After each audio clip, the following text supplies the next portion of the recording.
Football cards 24/7, 365. That's what we do here on the Football Card Quest. His name is Andy. My name is Carter. We are one day closer to the NFL draft. And our general question, we started off at the beginning of every episode. Are you still participating in breaks? Andy, I'm going to throw that question to you, my friend. Oh man, no, I'm not, man. I can't do it. I was burned so bad the first time. Spent $150 back when 2020 Select came out. Got one team, the Philadelphia Eagles, was after Jalen Hurts or a variety of other players, but I got a veteran Carson Wentz card. One card, that was it. One card out of a $150 break, and it was a veteran card. Carson Wentz. It's worth $1. You know what I'm saying? So. I know. I was burned for life, man. I said, I'll never do a break again. I focus on singles because I get the cards that I want at the prices I want. Yeah, I think breaks were better when the hobby was at its peak in 2020. But now people are just so selective with their singles market buying that the cards that you get from the break obviously won't be something that everybody's going to want to buy. And once you get it, do you just 99-cent auction it right when you receive it? That's the big thing. You really got to answer that question. What is my goal from this break? Is it a random team break, or is it a break where I'm paying a premium for a certain team because I want a Bengals Burrow card or I want a Bengals Chase card? So there's so many different versions of breaks. And for those that don't know what that is, you buy in with a breaker and you wish for the best. It's just not for me. And Chad makes a really good point here. Chad, in every one of our live streams, I want to shout him out. Also, a little bit later, we're going to be ripping a hobby box live for our guy, Derek Richard. But Chad brings up the COVID lockdown made breaks that much more fun, right? There wasn't sports gambling happening. There wasn't sports happening.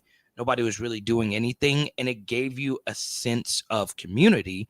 But now that everybody's able to go to card shows and we're so much smarter about cards, Andy, I do think breaking overall has cooled off.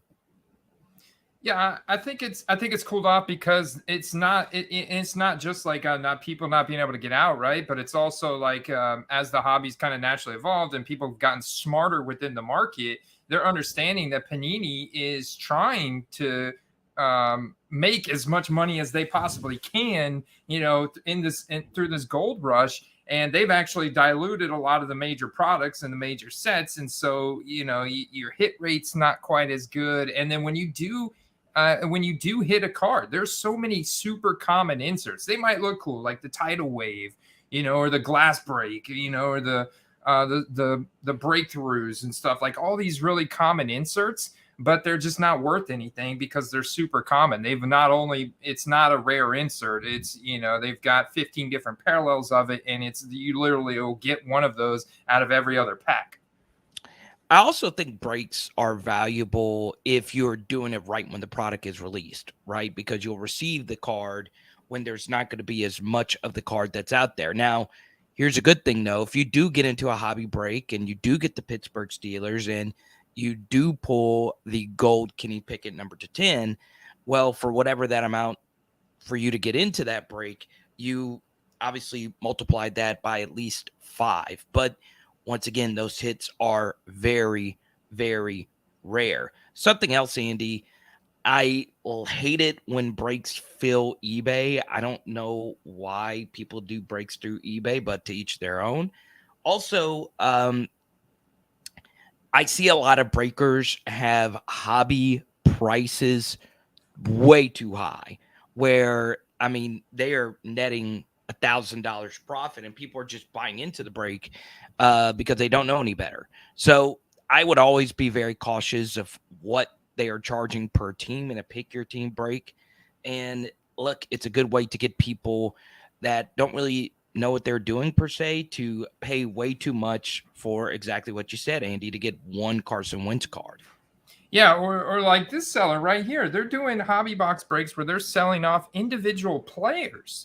So you're not even guaranteed to get a card, especially of a veteran player like Antonio Gates, Barry Sanders, Andre Johnson. Like, I mean, people are going to pay $5 to $10 and maybe get a shot at pulling one of those veteran Hall of Fame, maybe autographed or something like that. But that's rare, man. That's not going to happen very often. So these breakers, this is all going to be profit mostly. You know, they're probably not even going to pull one of these Hall of Fame players out of their box, you know. So, or if they do, it's going to be a dollar card, you know, like in a lot of cases, like Amon-Ra St. Brown out of 2022 Prism. This is a second year Prism card.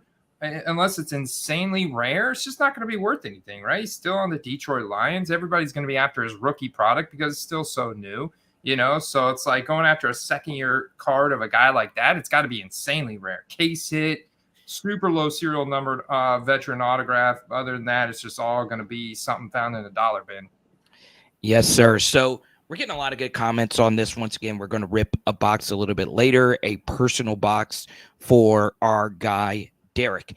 Now, I do want to issue this before we move on to the next topic. If breaking is something you like to do it, right? A lot of people do breaks not for the cards they receive, but who actually is breaking the box, right? If there is a breaker who doesn't charge a lot and it's a good community and you know all the people in that community, that is a very different thing, right? Because that's what sports cards should be about. It should be about community and who you want to be around. I have made really good friends, lifelong friends like you, Brad Nolan, Derek, as we just mentioned, and I made it through sports cards. So if that is something you like to do, go right on ahead and do it. One thing I do not recommend, though, is if you do want to join a break, just joining a random break without actually reading feedback, without actually seeing who is involved in this affair. So, you know, nothing against any breaker out there. I haven't done one in forever. I'm just mostly a singles guy, but if that's what you like to do, do it. But overall, as far as your ROI, unless you just hit absolutely big, you aren't going to make good ROI on buying into breaks. Yeah, you need to hit that Eric Dickerson game day aesthetics gold spotlight right there, and that's gonna that's gonna be a very tough card to hit. I mean, it's you know it's gonna be tough. Limited, baby. So we're going to talk anything and everything with the 2023 product that's out there and just the overall card market at the present time. Andy, I'm going to keep saying this over and over. I am in love with 2022 Prism's 2012 throwback variation. I'm a card nerd. So for those that don't know, a lot of card companies like to do this. So on the 10-year or 20-year anniversary, they like to go back to a design from 10 years ago. So Prism, which was released in 2012 for the first time, guess what? It is 2022. So we're the 10-year anniversary of the first year Prism. So it's not a gazillion dollars, these cards. I've been following some auctions really closely to potentially get a Jamar Chase, Justin Jefferson. As you can see, that silver right there was only $1. That Jamar Chase was only $1. I am looking to purchase all of them in the LSU legendary cards. I got busy this weekend and I missed out on that $1.25 one, and now I'm very mad at myself. But I am loving this insert. Well, I don't know exactly why. Maybe it is just a first year Prism look, but Andy, it's clean, baby. Yeah, super clean. It's fire, as the kids say, and I love it too, man. Look at that, the Justin Jefferson going twice as much as the Lamar Jackson or Lamar Jackson. I got Lamar Jackson on the brain as the Jamar Chase here for $1.25. So yeah, you know, I was just one little nerd thing before we get into some other things. So yeah, I am looking to buy the silvers. I'm looking to potentially buy a gold, which would be a lot of money, but I'm just loving this insert. I really do. But Andy, we are one day closer to the NFL draft. your overall thoughts on what you've seen over the past week when it comes to football cards. Yeah, it's actually it's heating up. It's doing really well. If you talk to some of the guys in our Discord, like Chad or Biz, they're posting up some of the screenshots of their spreadsheets from April and March, and these guys are selling a ton of cards. These guys that are doing this as a serious side income stream, and they're moving a ton of cards and they're making nice profit. And you could see that across the board because I mean, the more and more that I dig every week to try and find deals and present these guys up to guys in the Patreon and everything and on the YouTube channel, I mean, it's tough, man. It's tough. Steve and I watched Justin Fields in the stream. It was a gold vinyl, a rookie emergent from Prism, and it was like a 3 something, ended like at 1 a.m., got up to like almost $800. I mean, across the board, there's just a lot of movement, and especially on the new stuff, new product coming out for second year players, and the Bowman Chrome U Hobby Box Carter on Blowout Cards is still their best selling football card product right now. Best selling sealed football card product. Andy, I'm telling you, man, I thought I was just pumping it up last week. I don't own a lot of Bowman U, but there's a reason why I love this product, man. College uniform cards are here, baby. And I also think, Andy, it's a good bit of people loving that Topps is back into the licensed football card market. Yeah, man. Fanatics rating Panini. Fanatics getting their way back into the market. It's a kind of foreshadowing of things to come in the future.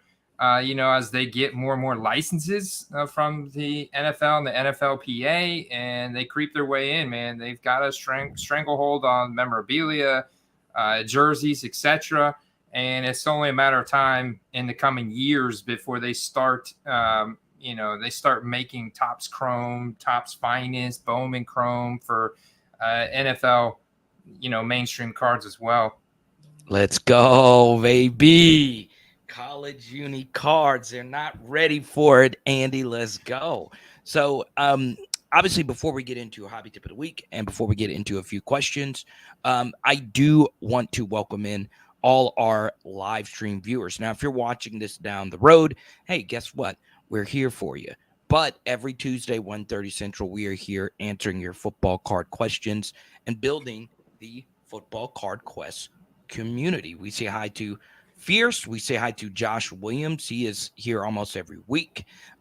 James, good to see him as well. So we love you guys. We really appreciate what you guys are doing, building Andy's brand and building the show into something that is truly special. So let me tell you what.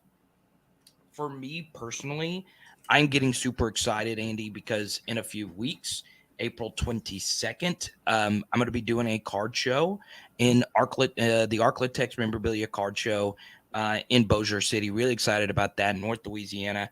It's a free show to get in, and Patrick Queen will be there signing. So I'm excited to get to be back out in person and see hopefully a few people from here, and a lot of people from my channel are going to be there. So really excited about the future of football cards and how many people are starting to really get into it, especially the live card show experience. Now, I do want to bring this up, Andy, and I do think this is very critical when it comes to just football cards in general, right? We are seeing all this quarterback movement. We are seeing all this excitement surrounding where's Lamar Jackson going to go? Will Aaron Rodgers officially sign with the New York Jets already? Can we get this trade through? And most notably, Andy, the NFL draft coming up.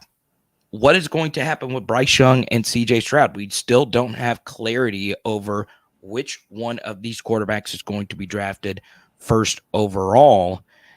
Andy, I'm loving it. I'm loving all the speculation. I'm loving all the theories being thrown out there. It is an exciting time for football card collectors and investors everywhere. Yeah, man. And, even Tom Brady's name is going to pop up in certain conversations about making a potential comeback for 2020. I was thinking about this earlier before the stream. I don't know why it was random. Like, it sounds super random. But what if Tom Brady came back to play for the Lions? Oh, the Lions. The Lions of all pit, but they have such a good offensive line, and like all the experts are, projecting them to really focus on their defense and maybe even draft another wide receiver. And just like their weapons are insane, the offensive line is insane. They're building up the defense. I don't know, man. It's just like compete out of the NFC North. He went to University of Michigan, so it's up there, and I don't know. It's kind of like thinking, that would be crazy, wouldn't it? That's spicy. So, Andy, while you get your phone on the thing to get ready for the rip card, I'll answer a few of these questions here. Fear says, what about golf? Hey, if Tom Brady has an opportunity to jump back into the fold, you don't worry about Jared Goff's feelings. Hey, he dates a supermodel. Hey, Jared Goff has made millions upon millions of dollars. He doesn't give a rip. His life is great.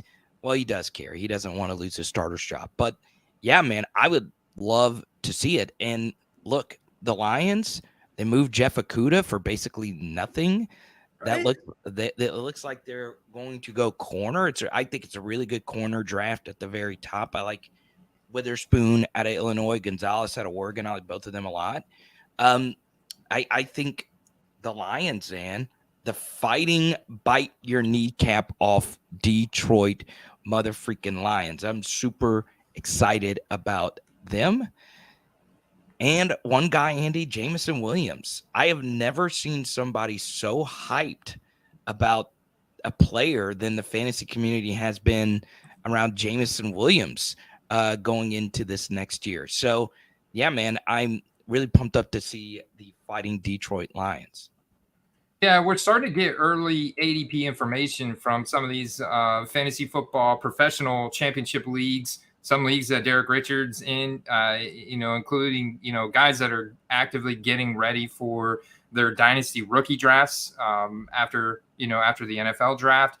And right now, Underdog Fantasy, they're running, never too early best ball drafts, with the rookies from this class just without a landing spot. So, all the quarterbacks, like I'm looking at PFF projections today, and we could talk about some of these guys as box rip and some of these landing spots. But I mean, there's 6 quarterbacks projected to be drafted in the first round, 6. And I think like overall, there was like 9 quarterbacks that could potentially be drafted in the first 3 rounds. And then you got a deep tight end class. You got some really good running backs, and the wide receivers aren't as great as maybe the past couple of years. Maybe we've been spoiled for the past couple of years, but they're there. And I think it's super exciting. And there's definitely going to be some of those trades, those trade up, trade downs, those blockbuster trades. There's probably going to be a couple blockbuster trades that happen during the draft. We talked about some guys like Jerry Jeudy, the Aaron Rodgers trade, Lamar Jackson, who they picked up Odell Beckham. So I know you're going to see Patrick Queen in a week or two. I'd love to hear what he thinks about Odell. It seems like Lamar and Odell are already syncing up through the social medias. I know. And one thing, I go back to this all the time. The NFC is wide open. I heard earlier today that they're already trying to lock down Jalen Hurts in Philly. I'd be really excited to see what that money would actually look like for a long-term deal. So I love it. Now, to tie this into actual football cards now, okay, I do find, and this could just be totally anecdotal, this could just be that this rookie class isn't as exciting. I'm talking about this past rookie class, the Pickett class. But, Andy, it doesn't seem as if people are on fire about Contenders for the design and just in general about this rookie class. So does the data actually back that up? Am I just being, just crazy here as far as the rookie ticket autos for this crop? Well, yeah, there is a lot more people saying that it's a really plain design. Yeah. So it's kind of like 50-50. There are more people that aren't a big fan. They're gravitating more towards Prism. I definitely think it's more going to be 60% Prism, 40% Contenders rookie ticket autos. It'll be interesting. I think typically the optic Contenders has the same design, just with the optic finish. You can see the cards are still performing well because they have a lot of on-card autographs. That's the main delineation that you see, especially from the premium guys like the Aiden Hutchinsons, the Sauce Gardners, the Brees Halls, the Chris Olaves, Garrett Wilsons, what have you. Those first round rookie talents from last year that did have a good rookie season have a lot of on-card autographs in the Contender set. So you can see they're doing quite well still. But that Prism design has definitely become quite popular. I think it's going to be about 60-40 when dust settles. Yeah, and I've always been a rookie ticket auto guy. I mean, I'm okay. Like I've said, I'm okay on this design overall. So yeah, I mean, look at Damon Clark, LSU legend, getting some love there. One thing that I will bring up, and I was looking at this earlier, it could just be that I'm being just too hard on this, but the autos from the actual players aren't as exciting as they used to be. It's a bunch of scribble. That might just be, once again, my eye saying that, but yeah, I think when optic comes out, it's going to look a little bit better. But yeah, it's very interesting. So have you bought any Contenders rookie ticket autos yet? I tried to snipe a couple the other night. I tried to get on some Chris Olaves the other night. I've tried.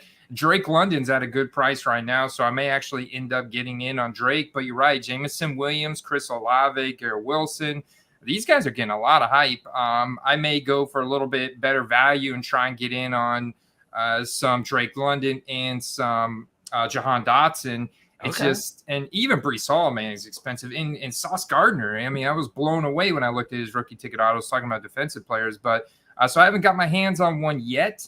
But I am actively trying to snipe these every week. It's a good time as these are going to start. I'm guessing, based on my prior experience, that the supply is going to start exceeding the demand especially for certain players that I believe are also being underdrafted in fantasy that have potential to go out and exceed expectations this year. And maybe they still get a big upgrade. You never know. I mean, Falcons are drafting early.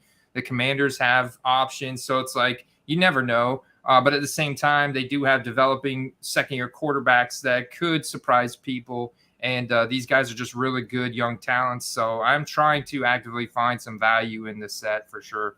Yeah, I think if you do get a wax item and you do rip a rookie ticket auto, especially if it's numbered, I would, Andy, 99 cent the thing right now. I would. And once again, list it at night, make sure it ends at night. But do you agree with me? Would there be any card that you think would be worth holding per se, or would you, if you were ripping this product right now, actually just 99 cent it and see what happens? Yeah, I guess it depends on the player. Some of these quarterbacks that are very speculative, like right now, you look at Sam Howell's market. He's gotten a lot of hype over the past month or two since they released Carson Wentz, and it looks like he may be their starting quarterback heading into September. Well, if they draft a guy or they make a move during the draft, all of a sudden that goes out the window and his stock then drops back down. And so you have a combination of quarterback speculation of him being a top performer in September, and then also the new product element of this being just released. So if I could check all those boxes, then sure, I am going to go ahead and realize some really nice profit. Like I do the same thing with Desmond Ridder as well. So, I have to check some boxes, but if it was like a Chris Olave or Garrett Wilson or Sauce Gardner, or one of these other guys, or Brees Hall or something like this, I'm probably gonna list it as a buy it now and list it for higher and like let it ride basically, because they've got so many future potential hype spikes in their career. And I know that the good rookie ticket autos are gonna hold value long term. Like the product's gonna hold value long term. So I have a lot more confidence in those players. Let's answer a few questions really quickly before we get into tip and plays of the week. Let's go to Tyreek Major. Who is a sleeper wide receiver and a sleeper quarterback to buy right now?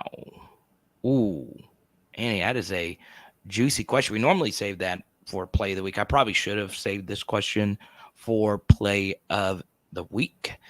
I'm trying to think of like when you think sleeper, who is a super deep cut sleeper. That's always kind of tough. Is there anyone on the top of your brain right now, Andy? Yeah, well, for wide receiver, I'm absolutely targeting guys on the Colts. So if you want a guy that's got decent upside, but obviously he's going to come at a decent premium as well as Michael Pittman Jr. But for a deep sleeper, look at Ashton Doolin, who really only has a rookie ticket auto. That's all he's got. He was undrafted out of 2019, so the guy's still only 26. He runs a 4.4 flat, and the guy just struggled with injuries last year. But if you go and look up his limited highlight reel with Carson Wentz the year before, and even some catches from Matt Ryan at the beginning of last year, this guy's really freaking good, Carter. He's got potential to be he was actually a special teams all-pro member back in 2020, or maybe 2021. So the guy is really freaking good. So when he could play that good on special teams, they gave him an expanded role as a wide receiver. And his role grew until he got injured last year. So with a big quarterback upgrade, they're probably going to draft a guy, whether it's Anthony Richardson or Will Levis, to kind of work alongside with Gardner Minshew. I even like Gardner Minshew throwing the ball. He's going to YOLO and throw it deep to Ashton Doolin. And I like the potential for him to be a late round sleeper that can put up some nice spike games. And he's still really young. And he's only got that one card, rookie ticket auto, simple decision. You can buy those for like $5-10, and it just leaves you with a lot of upside. Yeah, so we got a few popping up in the chat right now. Let's go to chats right. Actually, let me give you my sleeper first, okay? Or should I save it for play of the week? What I'm gonna let you make the choice, Andy. I think you should save it for play of the week. All right, we'll save it for the end. There is a wide receiver, I think, in his new offense, I think is going to put up some pretty good numbers next year, and I'm actually drafting him in some underdog fantasy drafts. Andy, you're an affiliate of Underdog Fantasy. I am as well. We have some underdog fantasy drafters in there. I highly recommend you sign up and use your promo code, Andy. Look, I'm showing you some love. Quest. So when you sign up, put in the promo code Quest because I freaking love it. Let's go to chat here with Sam Howell. Once again, a rookie from this last year's class. We've yet to really see him play. Andy, your thoughts on Sam Howell with the Washington Commanders in the NFC East? I tell you, man, he was very tantalizing to watch in the preseason last year. It got me excited. The guy's got some nice rushing upside, so I thought he was fearless. I thought he had good pocket awareness. He also was able to scramble and extend plays, and the weapons in Washington are exciting. Talking about Antonio Gibson in the backfield, an elite speed, good receiving running back. And then you got Terry McLaurin and Jahan Dotson and Curtis Samuel. I mean, your receivers are all speed, and hands. It's like, man, they've got some really good weapons there on offense. And I think there's definitely potential for him to go out and exceed the current expectations. So he's definitely a guy to consider there. Yeah, Antonio Gibson there as well as a weapon. I'm a little bit higher on Gibson than most, but yeah, I think Sam Howell has the potential to be something great. Now, I'll tell you this, Andy, the film guys out there, the coaches that I speak to from my other channel, they're always very skeptical of quarterbacks who produce in a Phil Longo offense, who was the offensive coordinator at UNC, because it does open things up. But Sam does give you some upside because he's very good at everything. Now, he's not a burner per se as a runner. He doesn't have the absolute most cannon arm, but he's pretty proficient in both of those things. I'm a little shocked though, Andy, with these prices right here for Sam. That's I know these are numbered, super rare stuff, and it's brand new, but this is high, man. Yeah, people are getting legitimately excited. I've seen his ADP creeping up, and because of that dual threat ability, kind of got a little bit of that Konami code. But just in anticipation of him starting, that's why I say if you're ripping a base rookie ticket auto right now, you can go ahead and sell that for over $200. And if you look, 215 in an auction right there from DC Sports 87, one of the largest consignments. So I mean, there's a lot of upside. There's a lot of hype. There's a lot of competition. 28 bids on another base rookie ticket auto. So that's what I'm saying. Like he still has upside at $200, right? If we were compare Jalen Hurts rookie ticket autos, they're $600-700. He's got a long ways to go, but the market doesn't exponentially grow as quick as it used to back in 2020 and 2021. There's more cards. People are more mature. They're more knowledgeable about the prices that they get in at. So, and the cards that they get in at. So it's, I could see the potential there still for growth. But definitely, compare this to Desmond Ridder. We compare this to Desmond Ridder right now. You're definitely going to see, I think, higher values on the Howl. It also shows the power of not playing, right? That's part of the reason why Trey Lance's market is still so hot, per se. Now, it's not as hot as it once was, but it's that what can he do type of aspect to sports cards. So, yeah, I mean, I don't know if I would buy Sam Howell right now because this could be his peak. But, man, it is very interesting that people are so excited about a guy that wasn't a first-round pick and it slid quite a bit in the draft in Sam Howell, but we'll see. But, yes, new ownership with Washington. Very good point right there by Chad. Let's go to another sleeper right here, Andy.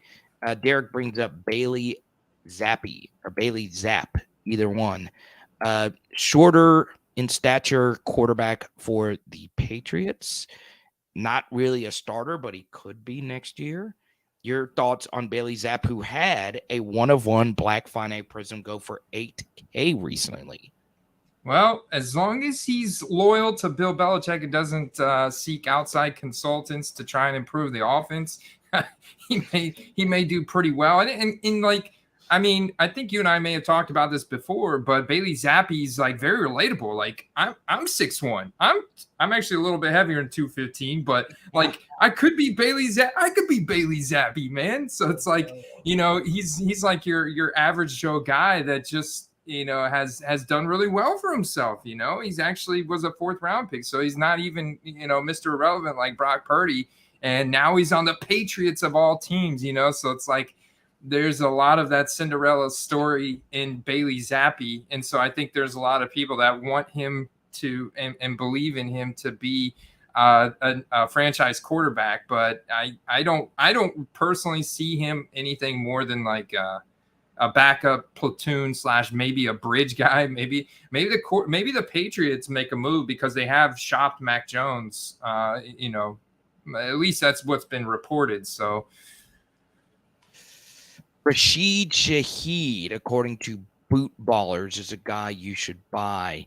I'm a New Orleans Saints fan. I like Shaheed. Very interesting wide receiver room in New Orleans. As Andy pulls up some Bailey Zappi prices, I'll answer this from Boot Ballers here. Yeah, so Michael Thomas is back. Chris Olave is back. So Shaheed is probably 3rd in that pecking order. He does have some over-the-top value. Also, don't forget they do bring back Juwan Johnson. So Saints low-key have a little bit of a crowded receiving room, but Shaheed looked good. I mean, Saints fans were begging Shaheed to get more targets. So, yeah, I like him as a talent. It is a crowded room, though. But Derek Carr, we've seen him feed the mouths of plenty of receivers before, so we will see. Look at this. 148.49. How much time is that's what it sold for? Sold. So yeah, and I was looking, the Desmond Ridder actually sold for 300, which is more than the Howl, going for about 215 to 250. And the Zappi right now is 150. So I do think there will be a very short-term flip window spike for Bailey Zappi if Mac Jones were to be traded, because people would immediately just say, oh, it's Bailey, just like when Tom Brady left, oh, it's Jared Stidham, oh, it's going to be Bailey Zappi, So there's that immediate, like right now, people are high on Jimmy Garoppolo. They think he's going to start for the Raiders, but we don't know if he's going to start for the Raiders. His contract doesn't necessarily scream that he's going to be their franchise quarterback. So, things change. There's a lot of offseason left, but there is a small window where this card could easily spike 2x or maybe a little bit more if Mac Jones is traded. Could this be the last year of Belichick in New England? Ooh. I think the pressure, I can't believe I'm going to say this. I think Bill Belichick is on, I'm never going to call Belichick on the hot seat, but I do think the seat is a little warm. Hector says he's high on Garoppolo's future backup. I want your thoughts on that though, Andy. Do you think... That's a very spicy take, man. I don't know the terms of his current contract with the Patriots, but I could see it, man, because it's like the whole, when things start to get stale, and maybe he doesn't actually get fired, but it's like they kind of force him to retire, maybe. And I don't know if Belichick's one of those guys. He's got his son implanted on the coaching staff now, so I don't know if he would actually force them to fire him, or if he would actually, gracefully retire and then maybe take a year off and like Sean Payton did and find a new gig somewhere. That's very interesting. Robert Kraft is a young soul, right? You see him hanging out with Michael Rubin, right? Who everybody loves in the hobby now. And I do too. I hope Rubin does great things, but he's around Rubin a lot. He's around hip hop stars quite a bit. And look, Belichick has more power than any NFL head coach. And the Patriots are that exact word you just used, stale, right? And I think Kraft would like to see, if he is a younger guy, even though he is older, he is a younger soul. I think Kraft would like to see an infusion of a new voice and the Gerard Mayo era or whoever the next guy would be there in New England. So, yeah, and I bring that up because is Bill Belichick, if he feels that way, would he want to give the keys of the offense to Bailey Zappi? They might have no choice if Mac plays like he did last year. So there you go, Derek. I tell you, if they get waxed by Mike McDaniels and the Miami Dolphins this year, I could see it. And let's be honest. Okay, Tom and Belichick were dominant for a long period of time, but the AFC East wasn't as strong as it was this next year, right? With Aaron Rodgers coming into the division and Robert Saleh being a very talented coach. Obviously, Josh Allen and the Bills are there. And then, of course, that Mike McDaniel guy is a pretty good coach. I like him a lot. Dolphins might have the best top-to-bottom offense in the NFL outside of the quarterback position. So, yeah, it's going to be very interesting to see what happens there. So, yeah, Bailey Zappi, it's very fascinating. Travis makes an interesting remark here. Jarrett Stidham will be the starting QB at some point this season. Andy, your thoughts on the former Baylor and Auburn starting quarterback? Man, I was really impressed how he hung in there. Some of those passes he made to Devontae Adams down the stretch last season, I was really impressed. I saw the spike, corresponding spike. It wasn't much. He's got quite a bit of product from 2019. And there's a lot of people that paid some pretty serious money back in 2020 when Brady left on Jarrett Stidham cards. So the market is kind of interesting for Stidham in that fact. You have people that will come out of the woodworks with these nice Jarrett Stidham cards in their collection they've held from 2020, but the chances are they paid a lot for them back then, so they're going to try and get their money now. And so it makes a little bit of an interesting market. So it's like his more base stuff, it moves a little bit, but not a ton, and it's still pretty cheap. But I could definitely see that, man. I thought he stood in there really well for Derek Carr this past season whenever he got benched and everything, and made some really good passes to Devontae Adams. I was really impressed about. And you always make a good point, Andy, about the 2019 rookie draft class and the football cards in that class. So if you are new, it is very important to note that print runs year to year are not the same. And Andy, I want you to share what you've shared before on here about the 2019 printing process. Uh, the the print run is considerably lower than 2020 and beyond. Yeah, considerably lower. When look at Kyler Murray, the 1.1 pick from 2019, and his total number of rookie cards was, and you can look this up on tradingcarddatabase.com or tcdb.com. So don't quote me because I don't remember the exact number, but it was somewhere in the 3000s, and or maybe even lower. Like I'm just gonna actually look it up because I could do it really quick here on a quick search on their website. And then you go and look at 2020 and look at Joe Burrow, because Panini does print based on the draft capital that was spent on the player. And so you got to filter this. Go 2019 here on TCD, 2,900 different rookie cards for Kyler Murray in 2019. And then go to Joe Burrow, and it's somewhere around 4,500. So great. You have, and that's different cards. So each set increased their variety of players by, a dozen. Like we looked at the amount of parallels in Prism from 2019 and the amount of parallels from Optic from 2019, and they increased by like 15 to 30 in each of those sets. So it wasn't like they just one set increased, the print run of a player by whatever. So 4,400 for Joe Burrow, 2,900 for Kyler Murray. That's a different of 1,500 different rookie cards, 1,500 different rookie cards from that 1 year. And so that's probably like, 30 to 40 new different variations of rookie card in each set, each with their own print run. So that's a lot of additional variety. So that's why, there is such a difference in the base card values, the base Prism, optics, and then the rare ones, the autograph ones, the serial number cards and stuff like that. Let's freaking go Broncos. But yes, Stidham last year looked really good versus San Francisco. Really good defense. And yes, that game was at home, but the 49er fans outnumbered the Vegas fans for that week, which was freaking insane. So, yeah, I mean, I'm not going to pour my money into Jarrett Stidham, but if you are looking for something speculative to play, go right on ahead and get you some Stidham cards. Yeah, Travis brings up that's insane. Yeah, it is. And look, I'm just going to point this out. That jump from 2019 to 2020, football cards weren't the same from 2020 to where it is now. So that's part of another reason why I like Jarrett Stidham a little bit, right? But there you go. Now, we are ripping a box here in just a second, so we are going to get into hobby tip of the week and hobby play of the week really quickly. Before we actually do hobby tip of the week, we highly recommend you go to patreon.com/footballcards. A link will be down in the description below, and you could join our Patreon community.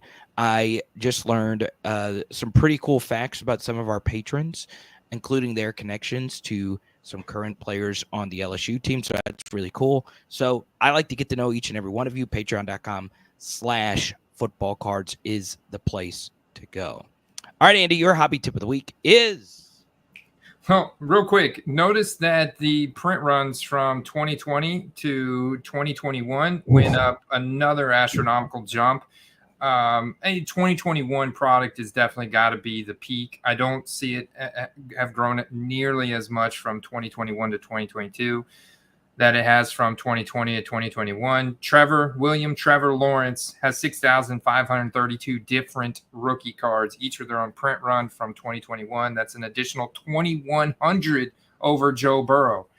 Over Kyler Murray, what are we looking at now? Almost 4,000 more than Kyler Murray. I mean, it's 3,400 more than Kyler Murray, or 3,600 more. That's insane, man.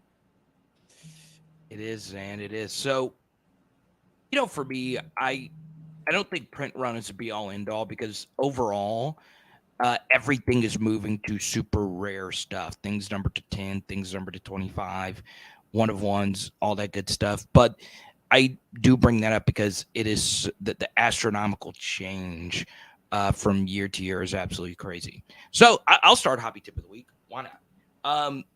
I'm starting to see, just in general, that it is more, it's not more important per se, but people are becoming more cognizant of who they buy from, right? So I think this is huge. Sometimes who you buy from is everything, right? Like if I hear that you're a trustworthy person or you support Andy or so on and so on, I am more than willing to give you my money because I know you or I feel like I know you. I think your reputation is everything, right? If I see just shadiness involved at all, I am just not willing to do a deal off eBay. I'm not willing to do, friends and family or anything like that. And I don't recommend doing friends and family, especially for any high dollar card. So don't, as you start your football card selling journey, treat people with respect, ship cards safely and securely, all that good stuff.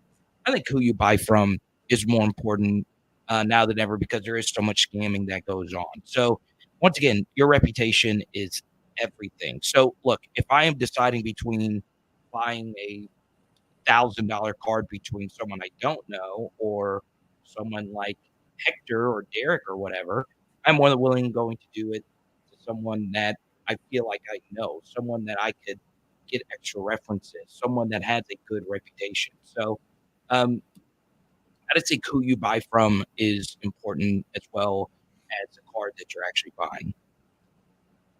Yeah, great hobby tip. Mine is I see a question here from Fierce Cards, a couple days in our Discord server, and he wants to know what liquid means. And there's a lot of jargon in our hobby, different words that people maybe PWE, plain white envelope, or BMWT, bubble mailer with tracking, or the term liquid, right? The liquid basically is a card that we know you can be bought and sold frequently. It's easy to get in and out of. For example, the Optic rated rookie for Josh Allen is a very liquid card. You know, it's a card that is highly recognizable. It's a card that has a ton of transactions. So it's not only desirable from other collectors and investors, but it has a lot of transactions. So you can get a really good gauge on what the card should be valued at. Like really rare cards are harder to get a gauge on what they should be valued at because some of the transactions you find on eBay, to your point, Carter, may not be completely ethical. They could have been shill bid. They could have been propped up just for the comp. So you have to do a little bit of additional digging and research to find a good gauge. Like, look at the rest of the draft class, look at other players in the similar card, years around that card, the same card, to find a approximate value. But if you have something that's highly liquid, it's typically going to be like that Prism PSA 10, that Optic PSA 10, and Raw, even rookie ticket autos are very liquid cards that are easily bought and sold, that have a pretty good amount of transactional data for you to get a good idea of what it should be valued at. Let's go to Joel really quickly before play of the week. I think this question is very interesting. What kind of a premium would you put on a serial numbered one of whatever, the first print, if any? Is there a premium, Andy, to you on 1 out of 10 or 1 out of 25 or 1 out of 99? I think so. Especially the jersey number, so I guess if that match like Jamar Chase, then you have like a double combo. But I know I've talked to a few collectors that do place a premium on bookends and the first one in the serial number. So 1 out of 99 or 99 out of 99 is more valuable to them. They'd actually spend a little bit money on that card than the 47 out of 99 or the 16 out of 99. Unless the 16 out of 99 was jersey number match, then that's where it supersedes the bookend or the starting one. The jersey number match supersedes all of those. And then some people you'll meet have their favorite number. So it's like any serial number card they target. If their favorite number is 13, they want to get 13. they'll always pay more money for that 13, just because it's kind of like their favorite number, the lucky number or something. Yeah, I think there's a little premium on the 1 out of 25 or the 25 out of 25, just because cards are all about aesthetics and we love the aesthetics of cards. But you are right. I love jersey number match. I do. I really, really do. Because number one, Andy, I love just jersey numbers, period. Derek knows this because he watches Power Hour LSU quite a bit. I'm a snob for jersey numbers. I believe if you're not a playmaker, don't wear a single digit number, man. That aesthetic is so freaking key. So I love the jersey number match. I really, really do. As far as like 1 or 25 out of 25, I do think that adds a little aesthetic as well. So, it does get a little tricky when players change jersey numbers. That always bothers me in a major way, but still, yeah, I do agree that jersey number match is absolutely critical. And Andy, if you get a jersey number single digit match in a gold out of 10, you are really, really cooking. One of my favorite card YouTubers, his name's Roth. He sold a Daniel Jones gold number to 10, and he didn't know it was jersey numbered. So the guy bought it, and he would have put a little bit more of a premium on that card. But Hector makes a good point here. He is a color match over jersey number match kind of person. I would guess it would depend on the color. Is it just a colored card, or is it a card that is numbered? I guess it just depends there. But yeah, I mean, Andy, some people are just about the card aesthetic in and of itself, and a jersey number, especially if the jersey number is printed on the back. I guess a color match. It obviously just depends. I am very much a color match over jersey number person, but like even if it was a jersey number match, but it was like a green Prism card for Chris Godwin or Mike Evans or something like that, I'm not going to pay nearly as much for it because it's just it clashes so much to me. It'll drive me crazy. I can't stand to see like clashing colors between the team that the player's on and the color match of the card.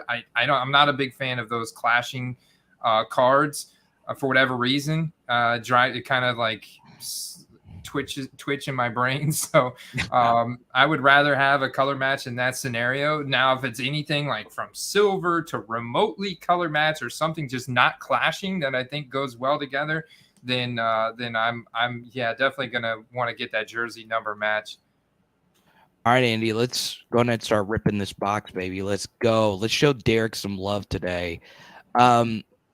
I'm going to give you my play of the week while you're actually ripping this, and I actually truly do believe in it because the prices for this guy when I checked this morning, Andy, was abso-freaking-lutely insane. Now, I know it's every year that, like, if you're a super fantasy nerd, you hear that this guy is a steal when it comes to making a play for a card. But my play of the week is Paris Campbell of the New York Giants. I just looked, Andy. His rookie ticket autos right now are going for $3 a pop. $3 a pop. Sealed. Wow. Rookie ticket autos. Once again, this is just going to tie in all together from things that we've talked about this year. 2019 cards are more rare than 2020 and obviously year by year, right? So Paris Campbell is only 25 years of age. I know he's had a ton of injury problems, and one of those includes a very severe, ACL that he tore. And I know he was in college for a long time, so he wasn't an early declare. But Paris Campbell goes to me, one of the best offensive minds in the NFL in Brian Daboll.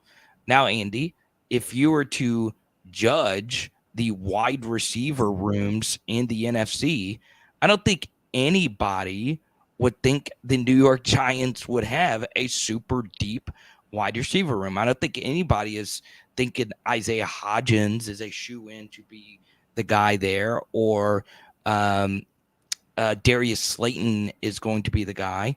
That was a weak wide receiver room.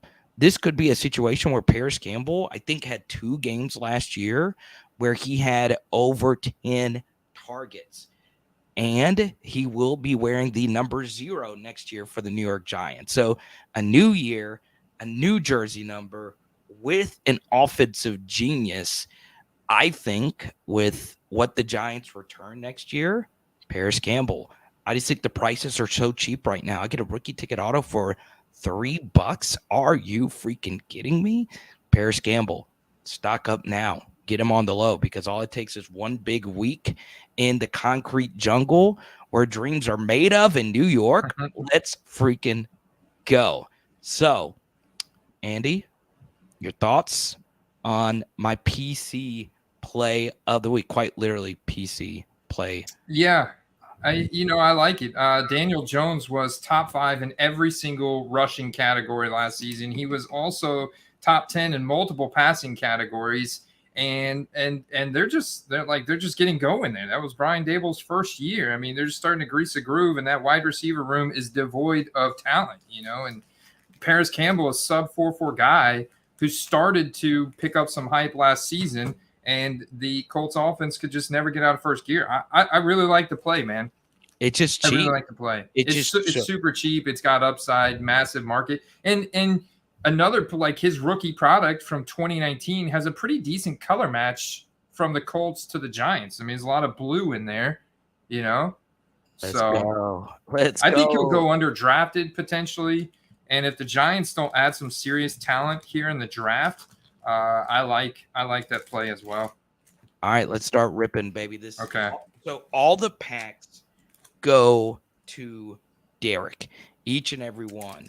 I'm so excited because Derek is one of my best buddies. I talk to him every single day, basically. So let's go. Let's get some gold in here.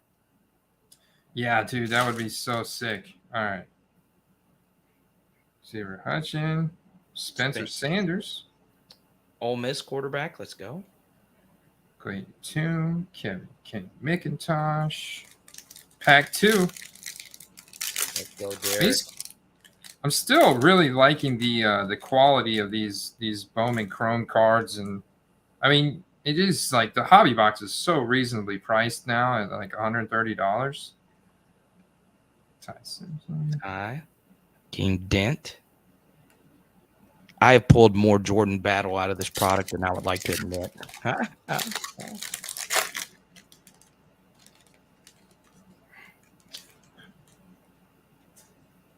Simpson, okay. Simpson.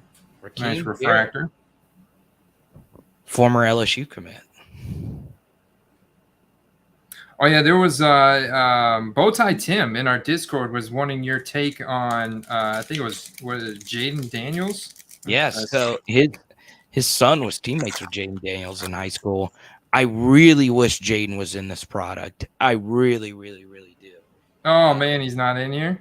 No, I wish I would be buying him up. So I will bring this up. One of the players, LSU players' mothers. I'm sending her some of her son's cards in this product. So Mason Smith, I am a big Mason Smith fan for LSU as a defensive tackle. So yeah, I'm super freaking excited just about Bowman first in general. So Derek says he's looking for the Caleb Williams flip. I know he's a big Nick Singleton fan from Penn State, running back. Got a great great bit of athleticism. Who, Derek? Well, not Derek. I would guess Derek runs a 5'8" 40-yard dash. But Nicholas Singleton can play. Check him out. Penn State should be pretty good this year. So we got a Pat Garwo here, 211 out of 299 from Boston College, running back. Not exactly A.J. Dillon, huh? No. I didn't know Perry was a Penn Stater. Oh, yeah. Andrew Perry from Perry Collectibles, big Penn Stater. Let's go. Ojolari. He could sneak into the first round. I'm hoping he does because my guy Kayshawn Booty is sliding. He is sliding out. Sliding out, man. Yeah, I think there's just so many Bama players in this product. Now, I think that guy right there, Andy Jordan Travis, quarterback to watch for in this next draft class. Doesn't have an elite arm, and he's not an elite runner, but he's got some really good traits in both of those aspects, can throw with some anticipation. Doesn't have the absolute best wide receivers in the world, but I think Florida State's got some juice going into next year. And if they do beat LSU week 1 and they do have a Heisman run, I think his cards in here could get a little spicy. Interesting.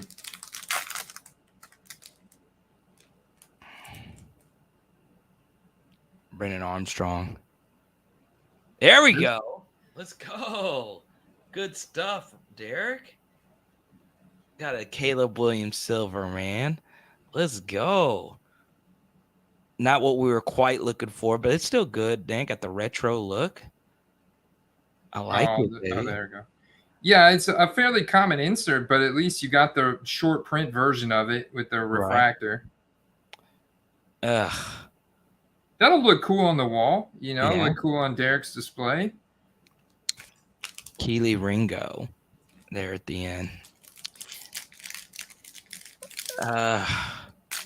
Come on now. We got to get, I think you're supposed to get at least one autograph in here.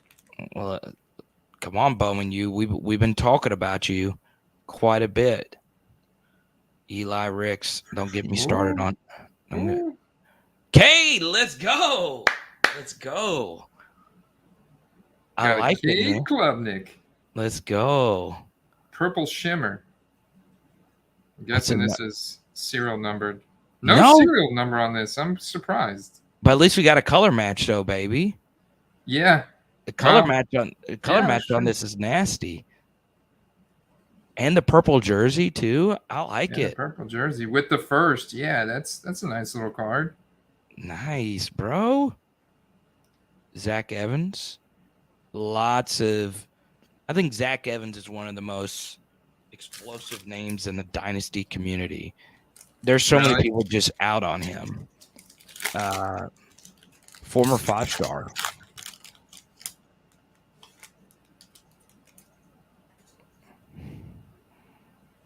Nico, okay. Denzel Burke. Trayshawn Holden, now with the Oregon Ducks. And another Spencer Sanders, now with the Ole Miss. And he's in next year's draft class, right? Yeah, and he might not even start at Ole Miss. So it's very weird. He transfers from Oklahoma State. He's playing his final year at Ole Miss. He might not even win the starter's job. I think we got a hit right here, Carter. Oh, okay. Here we go. Let's go. Behind the Jaden Wally. Ojulari Silver. Ojulari Silver.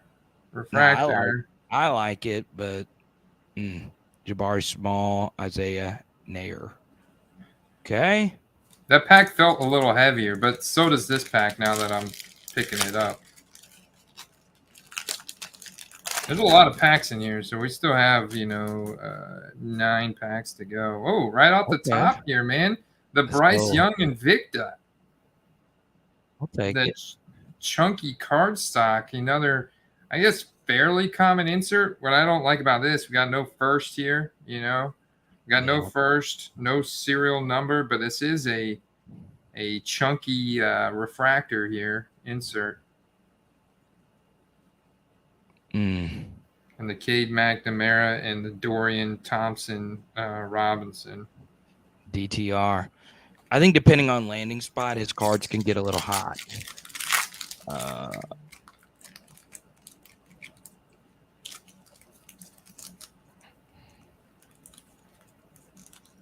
Let's see. I think DTR, wherever he would go, they would need to tailor the offense to his strengths, but I think he could play.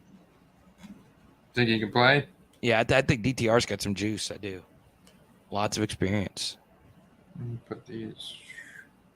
Yeah. Kind of right here. Trying to put the hits out a little bit. There we go. All right. JJ. McCarthy. Ooh. Oh, let's go. Let's go. A QB first auto tie. Let's go. Alabama QB. Yeah. So he's got to have some draft capital. Was he in next year's class? Well, he hadn't played yet. Oh, he hasn't even played yet. And well, come on. Bryce has been the guy, Andy. Yeah, I know Bryce has been the guy, but is this guy the guy next year, you think? Well, he's got to beat out Jalen Milroe, who was the backup last year.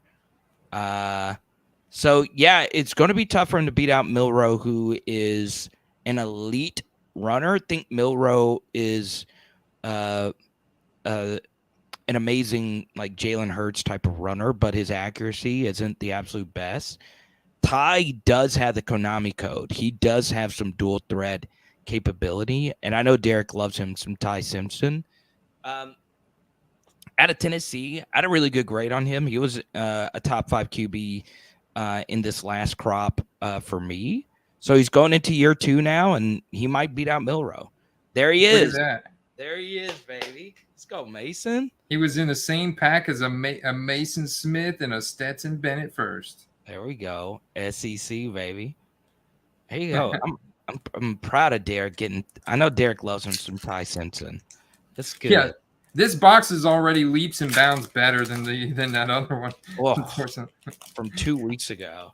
Yeah. If y'all want to see what bricks look like, instead of watching Russell Westbrook highlights, just watch that box that we opened 2 weeks ago. It was just full of just paperweights. John Emery, Xavier Worthy. There's an AR card. AR base first. Base. Nice. Okay. Nice.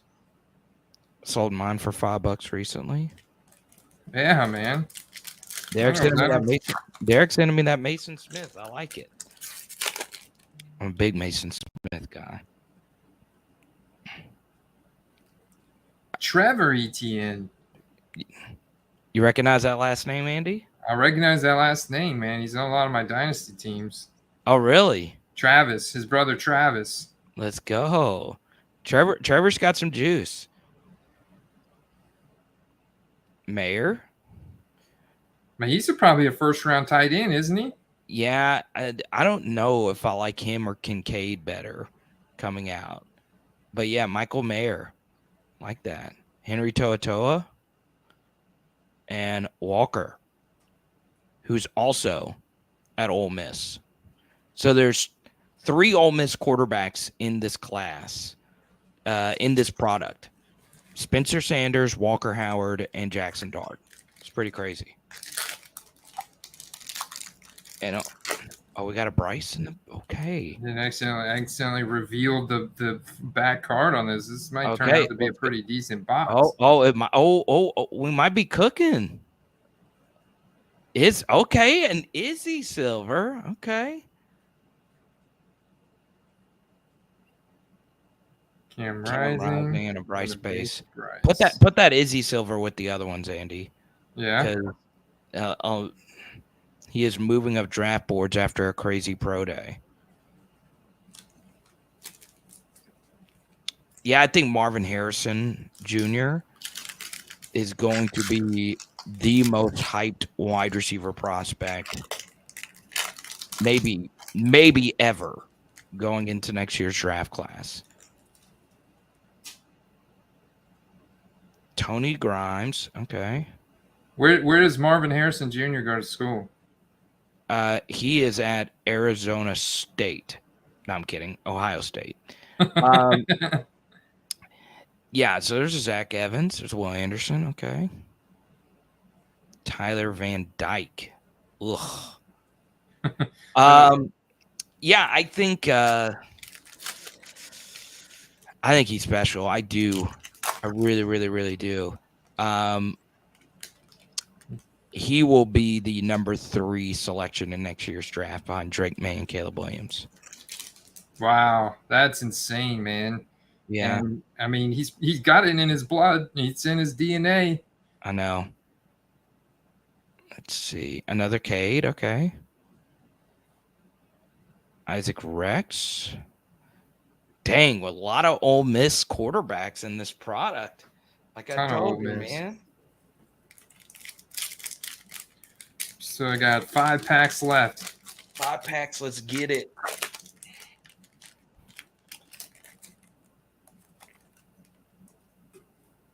Hector's a Will Anderson fan. Noah. Refractor. There's CJ. CJ. So you think the Panthers are going to go with Bryce Young, huh? Or you think they're going to get CJ? I am. Even though I think the betting market still have CJ as the number 1 guy, I just think they should pick Bryce. I think Bryce is the best quarterback in this draft and will be the best quarterback in this draft. So there he is. There's KB. Looks pretty shifty in that photo. Type Y for yes, type N for no. Bryce Young will be the best quarterback in this draft class. Type Y for yes, type N for no. Trenton Simpson, numbered, okay. 53 out of 99. Yeah. Jaleel Billingsley and Raleek Brown. Okay.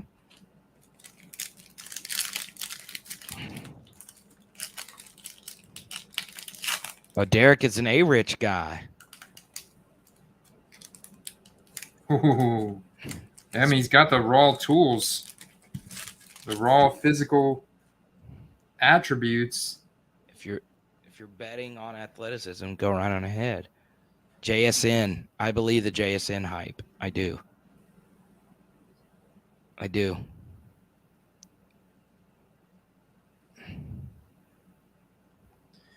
Okay. Will Rogers.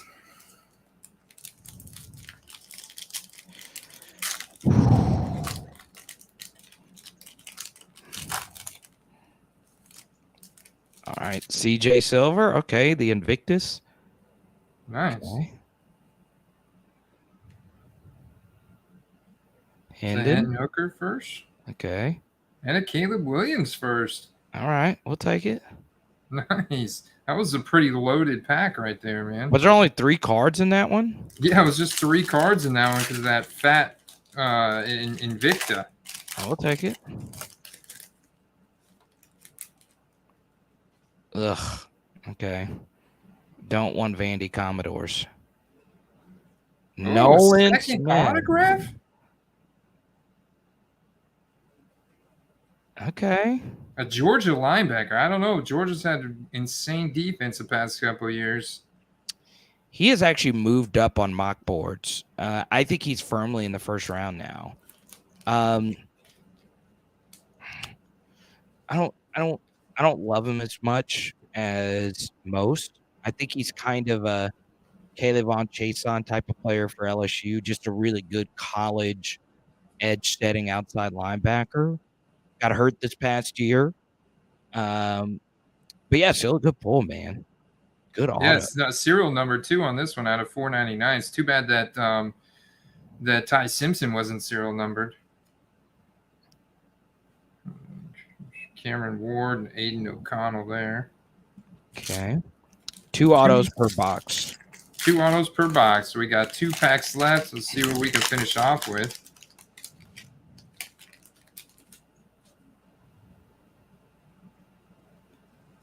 Whoops. Another Mayor, okay. Anthony transferred. Last pack. Last one. Let's make it spicy. Stogner, okay. Another Klube. Another Klube. Bo Nix. And Zach Calzada. Very interesting. Not bad, man. Okay. Let's go through the hits. Go through the hits. So,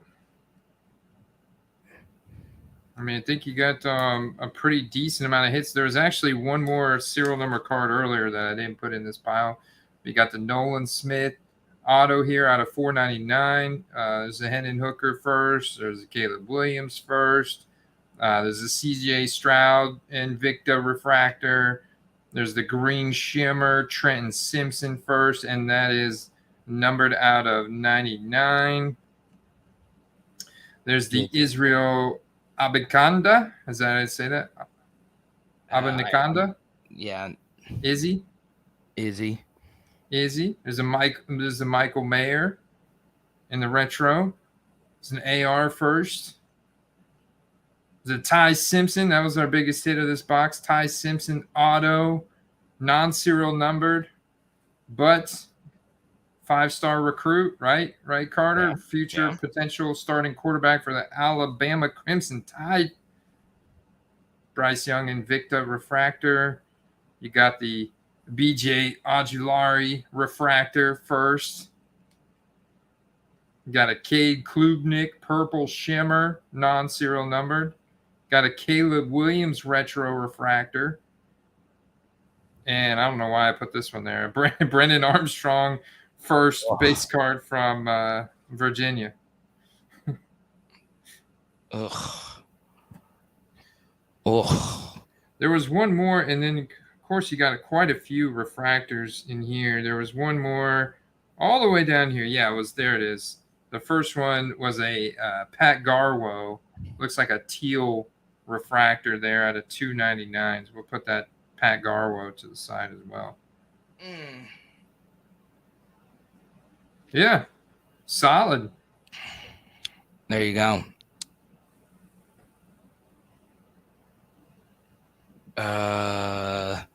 Let's go to Joel's question here, Andy. Do you think, unlike previous college product, that Bowman U holds value, baseball first in the hobby? I would like to think so, because of the college licenses and it being tops and all of that. But, Derek says, no, I think if it was a Bowman first with the pro uni, it would hold value. I try to sell any college guys when they get drafted. That makes sense. That's what I would do too. I mean, the super rare stuff still does pretty well long term, but it's kind of like, it's kind of like what happens to base mosaic after, after a couple months of it being out, and this doesn't even have, professional uniforms. So, right. And the rookie card logo is definitely more powerful. The rookie card logo combined with professional uniforms is still more powerful, because you got to think Panini's going to come out with their draft pick sets that's going to have rated rookies in pro design but college uniform. Right. And they have a license to put team names and team logos on there from college. So that'll be a pretty popular release, and that'll be this summer after the draft,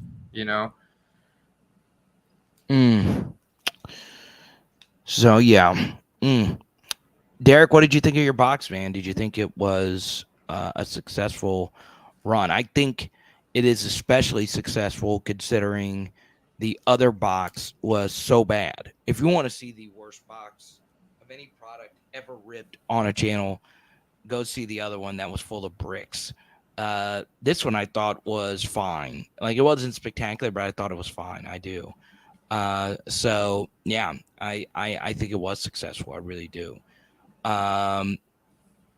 We side to Jason, who's really pushing us on Facebook. I really appreciate that, Jason. And yeah, once again, college union cards, there is a market for it. There are some people like me that do like the college union cards, but still pro uniform cards are always going to hold that extra weight. So there you go. Andy, any more thoughts before we say bye to everyone until next week? Yeah, no, man, that's final thoughts, man. My God, Derek. Getting pumped up for the draft, man. Getting pumped up for the draft. Trying to find some opportunities that I can to flip at the draft, and then if you don't feel super confident about being able to flip it at the draft, then look for stuff that's going to have a little bit better, September time frame and beyond. That's going to be the next window. There we go. Patreon.com/footballcards. is where you could sign up and chat with Andy or me or Derek or Chad Dyer. Everybody's in there. Patreon.com/footballcards is where you can go. Andy, successful episode today, my friend. You were absolutely murdering it today. I really appreciate your friendship, and I appreciate each and every one of you that have been here for every Tuesday live stream. And until then, peace. Peace. See you guys. Thank you.